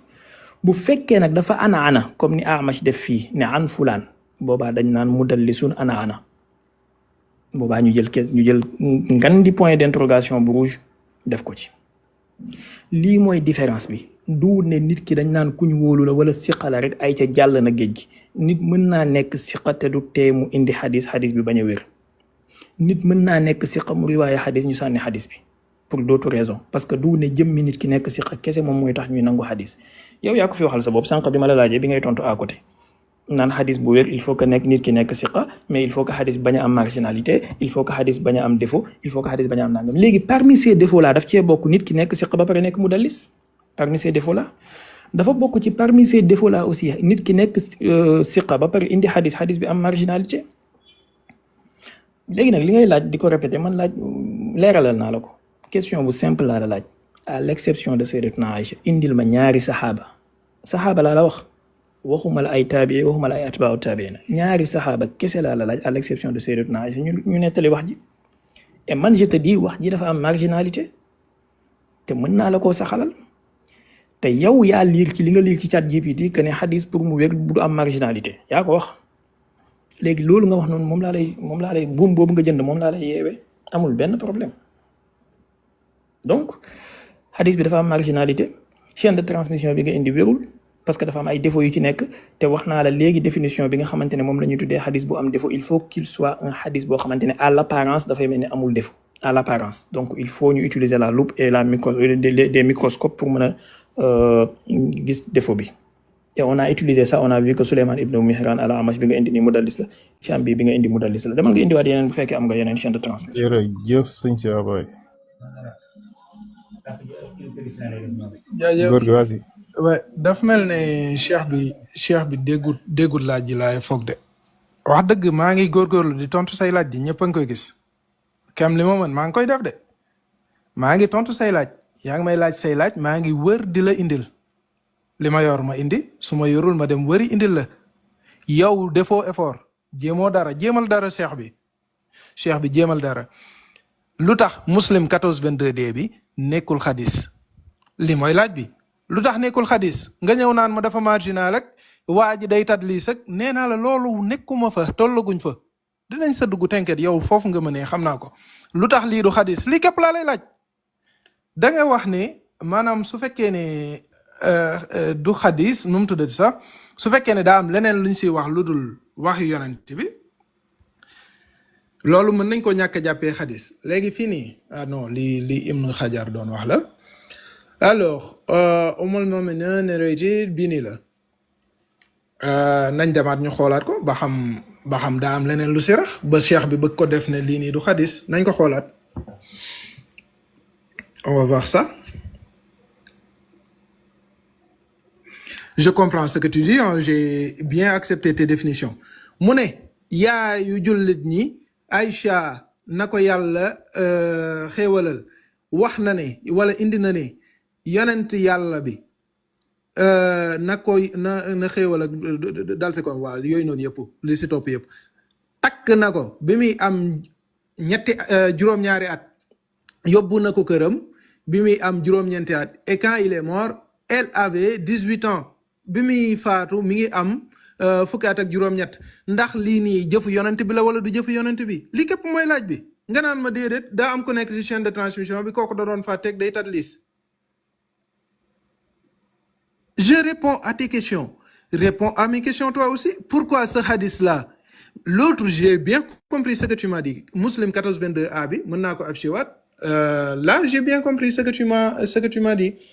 Alors ma indil la Muslim 1422A bi. On va voir ça ensemble. Muslim 1422A bi da nga ne ay dañ fi tudd ay umruman muy yaayam muy ñu fay tudd ñeneen ñi moo tax nekkul hadith. Parce que loolu noonu dañ si rapporter yeneen loo xam ne ay yeneen nit la ça se rapporte pas à ce que le prophète a fait ou bien a dit loolu nangul naa la ko léegi leeral ma lu tax bii nii léegi du xadis Muslim 1422D bi moom du xadis boo ma leeralee loolu rek ñu jàll si leneen incha allah xaaral ma tegal la les deux côte à côte peut-être su ma ko tegee côte à côte di nga ko mën a lool bii nii yonent bi képp moo fi nekk moo ko takk moo ko yóbbu këram moo génn àdduna ndax loolu jëfu yonent bi la su nekkee jëfu yonent bi la nga leeralal ma ko s'il te plaît waa ji dafa tadlis et puis j'ai une question sur ça nee nga su fekkee ne dafa tadlis day siqala ba noppi mais day tadlis du indee mën nañ koo ñàkk a jël loolu nangu naa ko Cheikh Baye loolu nangu naa ko bu indee mën nañ koo ñàkk a jël mën nañ koo ñàkk a jël nag tekkiwul ne saa bu indee duñ ko jël. Il faut faire la différence entre les deux nuance mën nañ koo ñàkk a jël tekkiwul ne waa ji saa bu indee mbir kenn du ko jël du indee da ngay càmbar ba xam li ngay wax noonu mi ngi fa wala nekku fa tadlis gi ngay woote ndax mi ngi ci hadis bi wala nekku ci ndax def na ko fii nii waa ji day màndi su màndee du wax li muy wax du nekk dëgg mais su màndiwul ku ñu jar a wóolu la ku jar a wóolu la donc su waxee ay wax dañoo war a xool ba xam màndi na wala màndiwul su màndiwul dañoo war a jël wax ji c'est ça qui est correct boo ñëwee nga leeral ma lu tax xadis lii nii mbir mi nii déjà yow tu l'appelles xadis xam naa abus de langage la peut-être xadis nga koy woowee c'est très bizarre mais tu l'appelles xadis saa sooy wax doo mës a utiliser le mot asar tout le temps xadis ngay wax naan wér naa wérut ak déggu na fii génn na fële leeralal ma lu tax muslim 1422D nekkul xadis s'il te plaît et reviens joxe nga définition ba ànd naa si fii jëfu yonent bi kartu lañ fi lim lu tax du xadis jëfu yonent bi kese lañ fi lim d'après ta définition c'est un hadis s'il te plaît réponds à ma question et la deuxième question mooy maanaam su fekkee ne nit ki indi na mbir ñu ne day tadlis ndax lan mooy wane ne fii nii si hadis bi nii daf fee tadlis loolu mooy wax s'il te plaît après il y a d'autres questions qui vont suivre des deux parts dinaa jéem a tontu sa laaj si maa ngi jégalu góor gi suñ Cheikh Baye waasi noonu ko koy waxee suñ Cheikh Baye daa wax na waasi yéen waa xel kom tàppate leen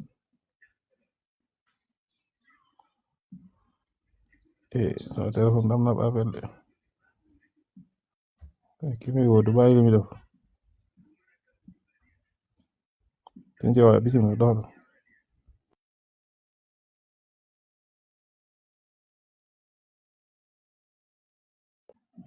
suñ Cheikh Baye ajo bisimilah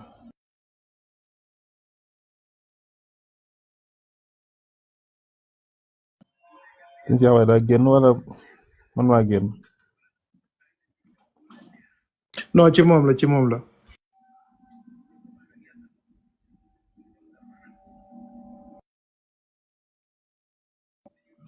xam naa Cheikh daa génn dindi kaa ba mu ñëw kon.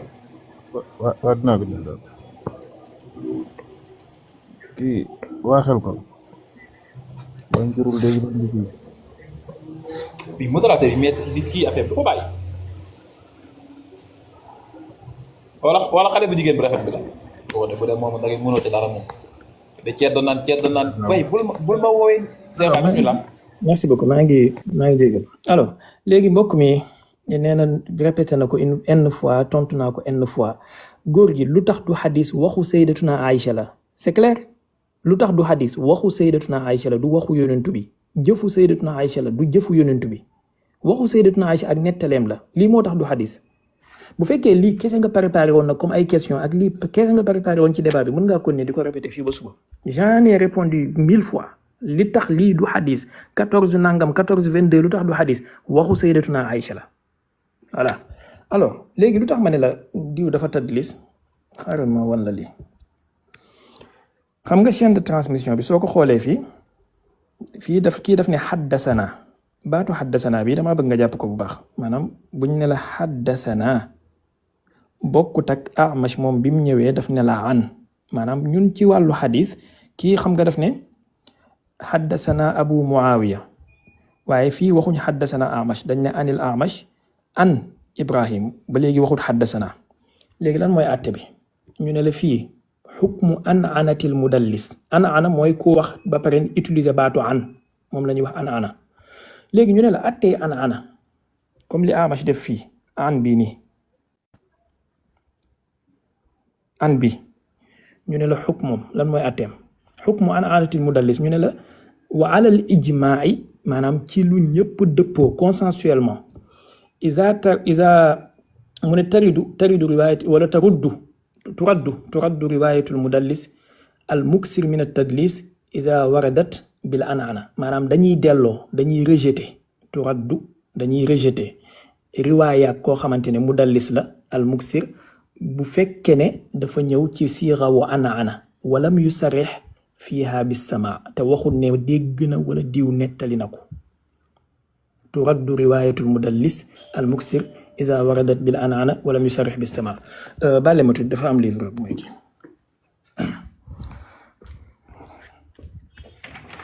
2 minutes 50. mën nga bàyyi temps bu démarré su ma ñëwee dama ci fekk ma continuer ko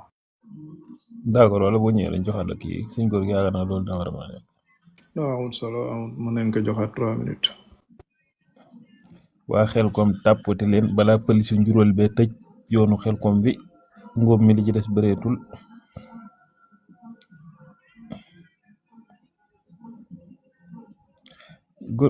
góor gi yéen da ngeen kii comme ça seen yoon yi dañ lekk ay kii ay kaña ak i kanaar ak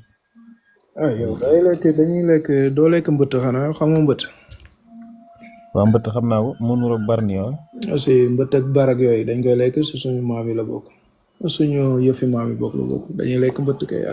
ak bar. damaa nga da nga ni seen maam yi la bokk dañ koy lekk sax doo jaxal. waaye am na ñu gëm loolu de am na ñu gëm ne suñu maam yi dañuy dellusiwaat di nekk ay mala de. loolu lañ mbëtt. réincarnation wala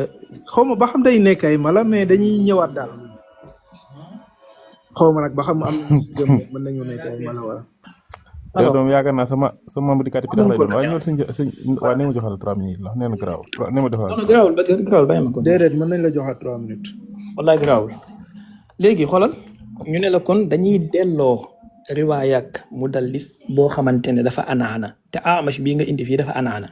donc riwaayam bii des koy delloo te saxalal naa la ci loo xamante ne man waxuma ko Ibnu Hajar al Asqalaani moom moo bind téere boo xamante ne daf koo jagleel ñooñu nga xamante ne dañ doon tadlis ci biir téereem boobu téere bi Ibnu Hajar daf koo bind uniquement pour ñuy tadlis ci biir téere bi soo ci ñëwee ci page 33 ci numéro 55 mu ne la Souleymane ibnu Mihran al Amash muhaddisul Kuufa wa qaari'uha kaana yudallisu da daan tadlis voilà wax naa la atte bi ki nga xamante ne dafay tadlis bu fekkee dafa ñëw atte bi ñëw ak ana voilà wax naa la atte bi te wan naa la fii ne la Amash dafa ana donc riwaaya bi bu fekkee moom kese nga préparé woon wala bu fekkee am nga yeneen mën nga koo indi sama question bi ba léegi dafay samp indil ma ñaari saxaabi yi ñoo xamante ne nettali nañu wax ji à l'exception de sayyidatuna Aïcha yeneen ñaari riwaaya ya nga fi indi woon waxu ay taabii la Qataada ibnu Da'amat as-Sadusi taalibi Anas ibnu Malik la nekkul woon saxaabi beneen bi Yazid ibnu Jabir duwut saxaabi moom itamit donc ñaari saxaaba laa laajoon ñetteelu wax ji ma waxoon mooy xadis woo xamante ne dafa am marginalité ak défaut te défaut dafay yàq xadis te xadis bi amul ci benn riwaaya boo koy indee lu dul ne di nga ci fekk défaut moo xam ci chaîne bi moo xam ci jëmmi wax ji défaut yi ci chaîne bi commencé nañ ci léegi wax naa la Hisham daraan tadlis Ibnu Hajar moo ko wax du man wax naa la Amash daraan tadlis Ibnu Hajar moo ko wax du man keneen koo fi indi itam ma wan la beneen défaut boo xamante ne mu ngi ci moom xëy na sax am na défaut yoo xamante ne duwul tadlis kese te tadlis dafay yàq xadis bu fekkee ci jëmmi wax ji la dafa am non seulement défaut wu marginalité waaye dafa am défaut wu wuute ak waaqi maanaam wuute ak li nga xamante ne moom mooy li am donc jëmmi wax jooju tamit boobaa dañ koy sànni te wax naa la ne défaut nag suñ ko waxee ci xadis muy illa moo il faut que xadis bi mu nekk loo xamante ne à l'apparence dafay niru lu wér pour nga bañ a wax ne non pourtant lu tax ñi jàpp ne wér na il faut que mu nekk loo xam ne à l'apparence dafay niru lu wér su fekkoon ne à l'apparence du wér kenn du wax xadis bu am défaut boobaa dañ naan la xadis bu daif automatiquement moo tax saay boo déggee borom xam-xam yi wax xadis bu am illa rek ci xadis boo xam ne à l'apparence dafay niru lu wér ci lañ koy utiliser voilà. dimbale ma nga tontu ma sama question yi sa question bi nga doon répété fii depuis belle lurette yaakaar naa tontu naa la ci 1 million de fois et comme ni ma la ko waxee bu fekkee loolu kese nga préparé woon comme question bëgg a taxaw foofu def ko bëreewul Lac de Guiers 2 mën nga koo continuer gars yi ñu ngi apprécier ci suuf en tout cas merci. jaayef mbokk mi dafa mel ne da nga tàmbalee sonn de jox leen ma sax dafa mel ne da nga tàmbalee sonn loolu benn laaj kott la da nga bari ay laaj de dinaa la laaj ba nga sonn yow it loolu moom na dal sa xel indi loolu ma la benn laaj. waaw ku may dindee fii. li nga est-ce que xuma doo tëjaat sa micro jàpp si li ngay liir sëñ Cheikh Baye dee ko liir ba mu àgg lu tax ngay ñëw fii nii nga yem fii nii ani mu sax knowledge pious but defect tadlis gi fii nii ngay yem lu tax yow booy liir fii ni ngay yem est-ce que doo àggale li Ibnu Hajar wax ci waa ji nii nga ma indil àggalil wax ci bam àgg y a un texte entier lii le texte en entier non nga ñëw ba ni fi ñu yem si tadlis nga yem foofu noonu taxaw fa ne fa cëppet dem sa yoon waa ji nee na kii nii li muy tadlis nii dañ ko koy may mu ne mais il dissimule les défauts dans les narrations. Il l'a mentionné parmi ceux dont la dissimulation des défauts est acceptable en raison de son imama. Ce truc-là, tu le dis pas. Le truc-là, tu le dis pas. Da nga koy fàtte si wax ji la bokk li Ibnu Hajar wax ci waa ji nii ci la bokk nee na kii nii loolu dañ ko koy may. Il a mentionné parmi ceux dont la dissimulation des défauts est acceptable en raison de son imama et une fois l'un des principaux savants et récitateurs de hadith. Dégg nga li mu wax loolu la Ibn Hajar wax c'est ça qui est complet bul ñëw nga dagg nga tronqué ko nga indi la si amal solo nga wax ko nga dem sa yoon te ñaareel bi mooy maanaam yow li ngay wax nii li ngay wax ci waa ji nii Ibnu Hajar mi nga cité ne moo ko wax ak ñeneen ñi nga wax indil fan lañ jamee xadis bi nii gis nañ kii nii gis nañ Amash bi nii gis nañ ko wax ma fan la Ibnu Hajar jamee xadis bi nii ne la xadis bi nii wérul soo ko indee ma ne waa wax nga dëgg Cheikh Baye Ibnu Hajar nee na kii nii day def tadlis te xadis bii nii tamit si ñi nga xam ne fi la def tadlis si la bokk donc xadis bii nii diw ak diw lànk nañ duñ ko jël ndax lan moo tax ndax Amash mi nekk ci chaîne de transmission moo tax man ak yow su boobaa ñu jàppante loxo ma ne Cheikh Baye yaa dàq jàngale ma ñëw alminhaj ma bindu fa nga jàngal ma premier ceddu bu bindu alminhaj ma am tamit ilmul xawma xadis la xawma ilmul xawma lu mu doon léegi yaa ngi taxaw ci sa yow tamit su fekkee ne benn laaj kott nga yor tamit danga ma koy teel a wax danga ma laaj yeneen nu mu tudd sa chaîne de transmission yoo xam ne du xadis yeneen yoo xam ne du Aïcha moom moo ko joxe nga laaj ma si ñaar ma indil la ñett nga bëgg a taxaw naan ma léegi indil ma saxaaba da nga doon wax ne dafa marginal nga ne Aïcha kott moo doon def transmission yi indil naa la ñett ñoo xam ne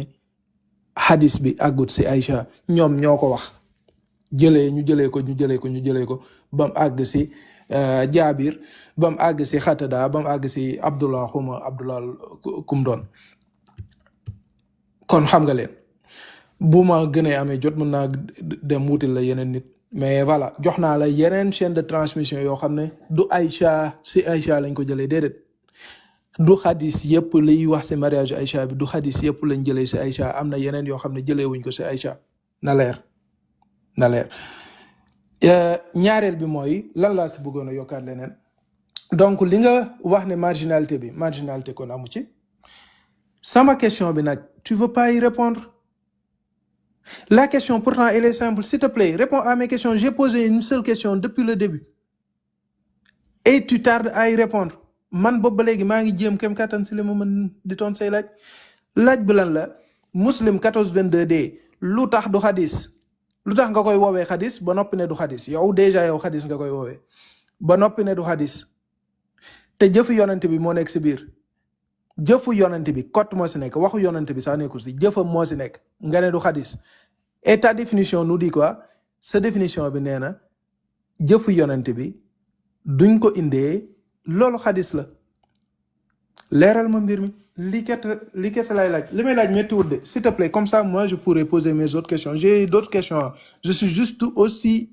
exigeant que yow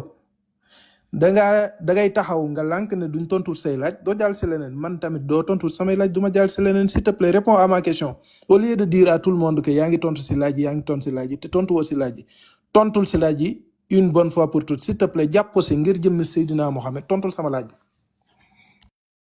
jërëjëf góor gi temps jeex na. voilà li may wax ni xaar ma enregistré ko sama bopp ci WhatsApp comme ça mbokk mi su ñëwaatee wax ne defuma ko ngeen xam ne def naa ko bon pour bégal ko yenn contradiction yi mi def maa ngi koy enregistré gis nga. loolu noonu yëpp ci ki nga xam ne ñoo nekk si chaîne de voilà transmission yi. léegi li may wax nii xaaral ma enregistré ko sama bopp tontu sa question bi mooy lu tax du hadis waxu sayyidatuna Aïcha la tontu sa question bi mooy lu tax du hadis waxu sayyidatuna Aïcha la tontu sa question bi mooy lu tax du hadis waxu sayyidatuna Aïcha la maa ngi ko enregistré 21h05 ci heure Sénégal xaaral ma enregistré ko sama bopp tontu sa question bi mooy lu. soo ko fi weddiwaatee rek man audio bi laa lay tegal bref léegi nee nga tuumaal na ma nee ma damaa dagg waxu Ibnu Hajar nañ liirandoo ñun ñëpp su fekkee damaa dagg waxu Ibnu Hajar wax ji fii la commencé numéro 55 gis ngeen pour ngeen bañ a wax ne fii ci kaw nii duwut Amash numéro 54 bi Souleymane Ibnu Tirxaan la at Taymi numéro 55 bi mooy waxu Amash bi Souleymane Ibnu Mihran xaaral ma souligné Souleymane Ibnu Mihran al Amash muhaddisul Kuufa wa qaari'uha kaana yudallisu wasafahu bi zalika al Karabisi wan Nasaa'i wa Daaraqutni wa gayruhum point à la ligne mu ñëw numéro 56 mu def Sharik Ibnu Abdillah an Naxaay lan laa fi dagg man dew ma ci YouTube léegi xaaral ma poser la question ci lii nii ci wàllu Amash bi dimbale ma source bi ngay wax noonu nga wax ma ko fan la Ibnu Hajar waxee wax jooju ngay wax man source bi ma la wax ni Ibnu Hajar nee na Amash mudallis la mu ngi nii te fii la wax ji yam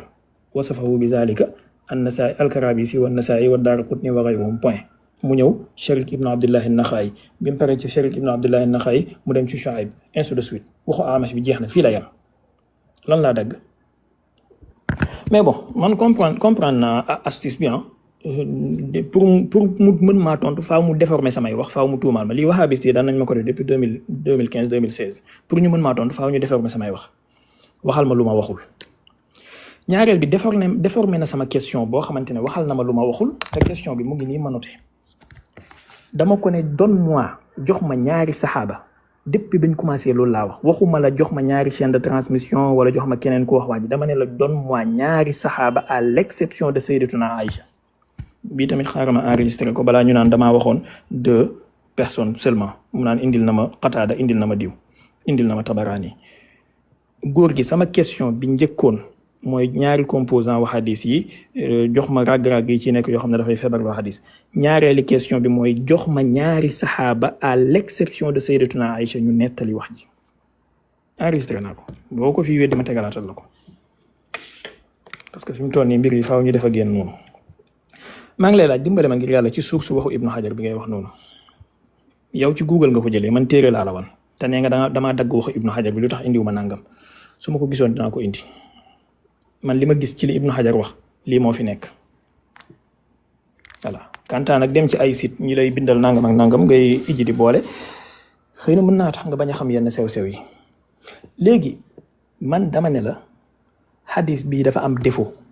hadis bii dafa am marginalité chaîne de transmission yi dafa am défaut bépp boo fi indi dafa am défaut yeneen chaîne yi nga fi indi nii sax muy chaîne Qataada beeg chaîne Yazid ibnu Jaabir bi dafa am défaut encore une fois Yazid ibnu Jaabir la yaa ngi wax Jaabir Yazid ibnu Jaabir la te moom tamit du saxaabi monsieur ko bas léegi nee naa la xadis bi dafa wuute ak waaqi moom itamit wuute ak waaqi bi mooy lan ñetteeli question nga dimbale ma nga tontu ma ci ginnaaw boo ma tontoo ci ñaari saxaaba yi ma laaj nga tontu ma itam ci source waxu Ibnu Hajar bi jox ma date de naissance su Sayyidatuna Aïcha kañ la Sayyidatuna Aïcha juddu ñu xool ndax dëppoo na ak waaqi li jullit ñi wax waaw wala déet incha allah bii tamit maa ngi koy noté balaa mu naan déformé naa balaa mu may déformé sama question bi xam nga ma enregistré ko mooy gën jox ma date de naissance su Sayyidatuna Aïcha ñu xool ba xam dëppoo na ak li jullit ñi wax xëy na nag da ngaa xamul ku coriace ki nga am ak affaire moo tax donc dimbale ma ci ñetti question yi boo paree am na yeneen junne question yu lay xaar incha allah taala mais waxu Amash bi moom bu yeboo nga bàyyi ko de côté parce que Amash mudallis la woon wala waqad ana te jox naa la attey mudallis bu ana lan mooy taxawaayu xadis bi dañ koy delloo. jërëjëf sëñ si waay taal ma ñëw ah. Yeah, let's go. xam naa ne Cheikh bi xam naa ne junney question nga yor loolu moom jarutoon sax nga ma koy leeralaat xamoon naa ko bi yàgg te question du jeex du xaaj. ok xam naa ne moom questionnaire nga yor moo tax lijjanti woo sax li leen nit yi di laaj léegi nee nga kon li ma la indil waa wax nga dëgg tontu woon nga ba ma bind ko sax mi dama ko fàtte woon loolu moom wax nga dëgg foofu. lu tax xadis bi du maanaam 1422 bi du xadis parce que waxu Aïcha la léegi Aïcha du ñëwee di wax jëf ju yonent bi jëf ndax loolu xadis la wala du xadis Cheikh Baye su Aïcha ñëwee ne ji yonent bi def na nangam sangam ndax loolu xadis la wala du xadis su Aïcha ñëwee ne yonent bi def na nangam sangam ndax loolu jëf xadis la wala du xadis yonent bi takk na ma ndax loolu jëf la yonent bi yóbbu na ma këram ndax loolu jëf la yonent bi faatu na ndax loolu jëf la ndax lii nii xadis la wala du xadis li képp mooy laaj bi pourtant lu tax du xadis yaa fi indi sa définition xadis xadis mooy loo xam ne yonent bi moo ko wax wala loo xam ne dañ koo askanalee yonent bi yaa ko wax noonu nga ko waxee d'ailleurs lu ñu askanalee yonent bi donc lii nii jëf ju ñu askanalee yonent bi lii jëf ju ñu askanalee yonent bi la nag justement yonent bi def na nangam kan moo ko wax Aïcha moo ko wax waxu Aïcha la bien sûr mais ça reste un hadis parce que day rapporter lu yonent bi doon def lii kese la méttuut xam naa yow it nga enregistré ko comme ça nga koy gën a dégluwaale beneen laaj bi nga laaj nga ne nañ bàyyi mbirum Amash bi déedéet bàyyiwuma mbirum Amash bi xam nga lu tax bàyyiwuma ko lu tax borom xam-xam yi gis ne kii nii tadlis la li nga remarqué noonu nekku ci ne waxut xadasana waane xawma lan la wax lu tax borom xam-xam yi gis ko ni nga ko gisee Cheikh Baye wala yow yaay ki ko njëkk a gis si kaw suuf ñi la jàngal xam-xamu xadis gis nañ ko gis nañ texte bi lu tax ñu ne kon texte bii nii wér na lu tax borom xam-xam yi ñëw gis texte bi nii nga yor ñu ne wér na te yow li ngay wax nii c'est simple d'accès da ngay tiim texte bi gis ko ñoom gis nañ ko tout le monde l'a vu yow nga ne léegi yow yaa ko gis keneen mënu koo gis lu tax c'est ça la question li képp mooy wax ji maanaam yow ñeneen ñi lu tax ñoom ñu gis ko romb ko fa yow nga ne déedéet ndañ fi taxaw c'est les questions que tu dois te poser les bonnes questions que tu dois te poser mooy lu tax borom xam-xamu hadis yi gis hadis yi ni yëpp tous les défauts que tu vas citer tous les défauts apparents que tu vas citer les supposés défauts jàppal ne borom xam-xam yi ñoo la ko njëkk a gis te bopp ba léegi ñu ngi koy gis li tax ñu gis ko ba noppi ne du défaut loola nga war a dem xooli ko nga dem nga jàngi ko loolu mooy critique interne boobu ñuy wax nga dem nga xooli lan moo tax ñu ne lii nii am na ci waane nii ak lii moo tax hadis bi wér na ba léegi kenn mënu koo jam su fekkee ne jam nañ ko nga wax ma kan moo ko jam li képp la su fekkee ne jam nañ ko nee ma diw ak diw jam na hadis bi ci lii nii ma wax man kettun waxuma ko dangay wax ma waxu marginalité damay bañ nga marginal yow tamit si sa wax jii nii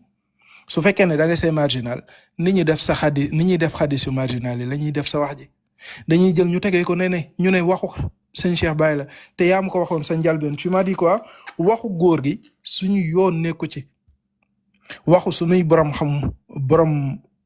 suñu borom xam-xamu hadis la ñuy jël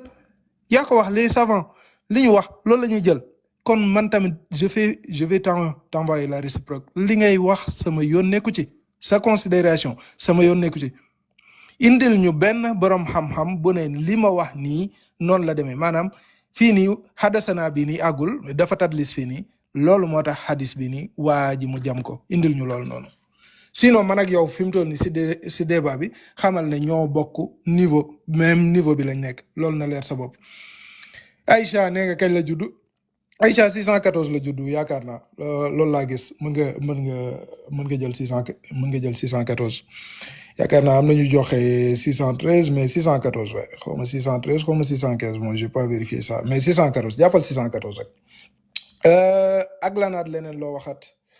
oui YouTube ak xawma lan ak lan ak Google laa nekk mbokk c'est plus simple je vais pas acheter yow aussi t'as une version numérique de ce que tu montres di li ngay wone version numérique la sa iPad nga ko yore doo ko yoree tamit sa kër tamit mën nga ko je sais pas jëf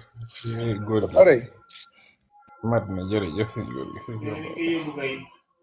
Cheikh Baye bismillah. voilà merci beaucoup. mbokk mi de daa baax rek ndeysaan wax na ba daaneel li ma ko laaj ci source waxu Ibnu Hajar bi indilul ma ko. ñaareel bi tamit wax na ba daaneel ñëwaatul ci li ma waxoon ne daf maa tuumaal kene damaa dagg waxu Ibnu Hajar bi te ma wan ko ne ko dagg ma waxu Ibnu Hajar li Ibnu Hajar wax fidèlement moom laa lire in extenso. voilà donc suy mel noonu di amati ñu bàyyi xel. léegi quant à waxu Sayyidatuna Aïcha bi nee na Sayyidatuna Aïcha 614 la juddu bëggoon naa xam suuf sam ci wax jooju s'il te plaît mu dimbale ma ci parce que man d'accord ma ci loolu te dinaa ko jox samay source mais bëggoon naa xam suuf sam ci wax ji ne Sayyidatuna Aïcha 614 la juddu mais balaa ñuy ñëw ci loolu dama koy wan benn téere boo xamante ne ni ki ko bind mooy imaamu Zahabi mu am lu mu ci wax loo xamante ne bëgg naa ñu xoolandoo ko dinaa ko indil après Siyar A'laami Nubala sax di imaam Ahmad wax ci Amash bi muy wax ni voilà bi misaanul i'tidaal la fii naqdi rijaal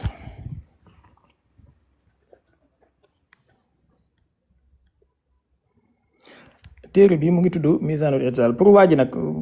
góor gi t'inquiète pas gis nga li ma lay wax ci version numérique yi yëpp dama ko yokk ci version papier c'est juste que damay bëgg lu gën a gaaw bref mais te lu ma la wax soo ma laajee source ma tafal la ko yow kay la ñuy wax dañuy laaj source ngay kii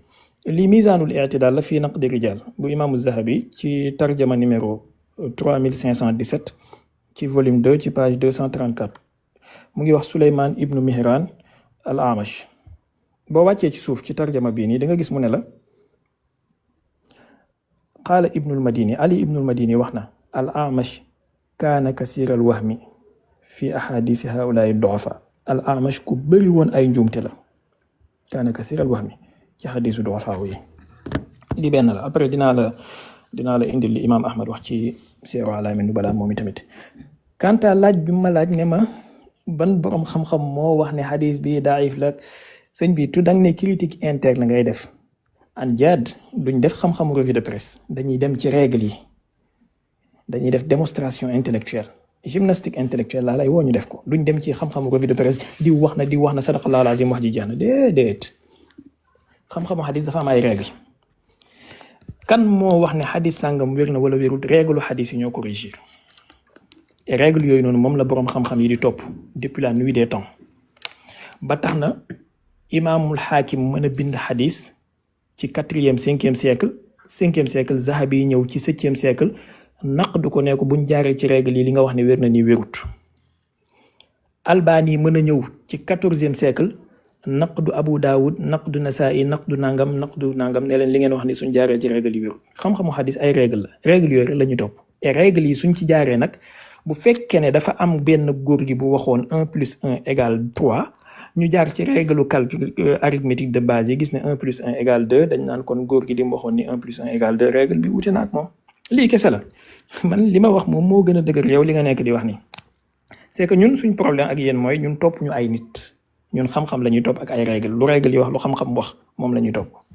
même bu fekkee wuute na ak li nga xamante ne moom la nit ki wax nuhibbu cheikha wal xaq mattafaqa wa ida maxtalafa fa kaana al xaqu awla dañuy bëgg kilifa gi bëgg dëgg tant que ñu ngi ànd suñu wuutee ñu topp dëgg dogal kilifa gi ngant te du tee ñu des di ko bëgg voilà léegi al Amash da daan tadlis xoolal Zahabi sax ci misaanul i'tidaal ba léegi xoolal daf naan la mu ne xultu wa huwa yudallisu Amash da daan tadlis wa rubbama dallasa an daif maanaam léeg-léeg sax da daan tadlis ci koo xamante ne daif la